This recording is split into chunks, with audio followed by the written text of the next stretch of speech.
आज से लगभग 1500 साल पहले भारत में एक ऐसी जगह थी जिसे दुनिया का सबसे बड़ा शिक्षा केंद्र माना जाता था। नालंदा विश्वविद्यालय।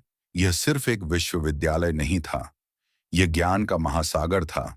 यहाँ चीन, कोरिया, तिब्बत और कई देशों से छात्र आते थे। 10,000 से ज्यादा विद्यार्थी और करीब 2,000 शिक्षक। यहाँ पढ़ाई होती थी गणित, खगोल विज्ञान, चिकित्सा, दर्शन और धर्म की। नालंदा सिर्फ पढ़ाई की जगह नहीं थी, यह एक ऐसी दुनिया थी जहां हर सवाल का जवाब खोजा जाता था। नालंदा की सबसे खास चीज थी उसकी विशाल लाइब्रेरी, जिसे कहा जाता था धर्मगंज। यह कोई साधारण लाइब्रेरी नहीं थी, यह ज्ञान का खजाना थी। लाखों पांडुलिपियां, हाथ से लिखी गई किताबें।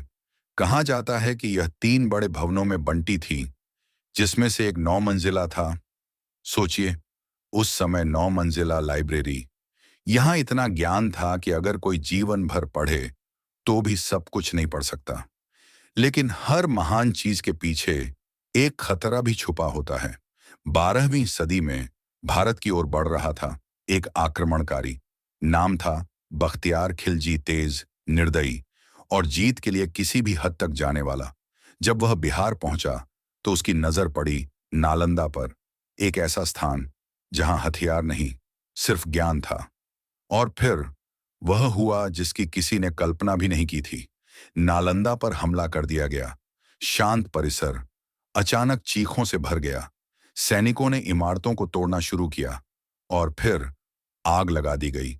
वह जगह जहां ज्ञान की रोशनी थी, अब आग की लपटों में घिर चुकी थी। और फिर शुरू हुआ इतिहास का सबसे बड़ा ज्ञान विनाश। नालंदा की विशाल लाइब्रेरी, जहां लाखों ग्रंथ रखे थे, जहां पीढ़ियों का ज्ञान बसता था, उसे आग के हवाले कर दिया गया। किताबें जल रही थीं, सिर्फ कागज नहीं, सदियों की मेहनत, महान विद्वानों की खोज और इंसानियत की सबसे बड़ी धरोहर। कहा जाता है आग इतनी भयानक थी कि लाइब्रेरी कई महीनों तक जलती रही।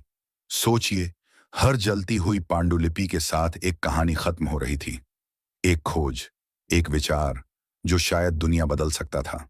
भिक्षु रो रहे थे, लेकिन कुछ कर नहीं पा रहे थे। उस दिन सिर्फ एक विश्वविद्यालय नहीं जला, बल्कि इंसानियत का ज्ञान राख बन गया। जब आग बुझी तो वहां कुछ नहीं बचा था, न वो विशाल इमारतें, न वो हजारों छात्र, न वो ज्ञान की गूंज। बस बचा था खामोशी और खंडहर। नालंदा, जो कभी दुनिया का सबसे बड़ा शिक्षा केंद्र था, अब सिर्फ एक वीरान जगह बन चुका था। इस विनाश ने सिर्फ भारत को नहीं, पूरी दुनिया को नुकसान पहुंचाया, क्योंकि यहां रखा ज्ञान किसी एक देश का नहीं था, यह पूरी मानवता की धरोहर था। कितनी खोजें, कितनी किताबें, कितने रहस्य हमेशा के लिए खो गए। और आज जब हम उन खंडहरों को देखते हैं तो एक सवाल जरूर उठता है, अगर नालंदा आज भी होता तो क्या दुनिया आज से भी ज्यादा आगे होती? अगर आपको ऐसी ही सच्ची और दिलचस्प इतिहास की कहानियां पसंद हैं, तो वीडियो को लाइक करें और चैनल को जरूर सब्सक्राइब करें, क्योंकि इतिहास के ऐसे कई पन्ने अभी बाकी हैं जिन्हें जानना अभी बाकी है।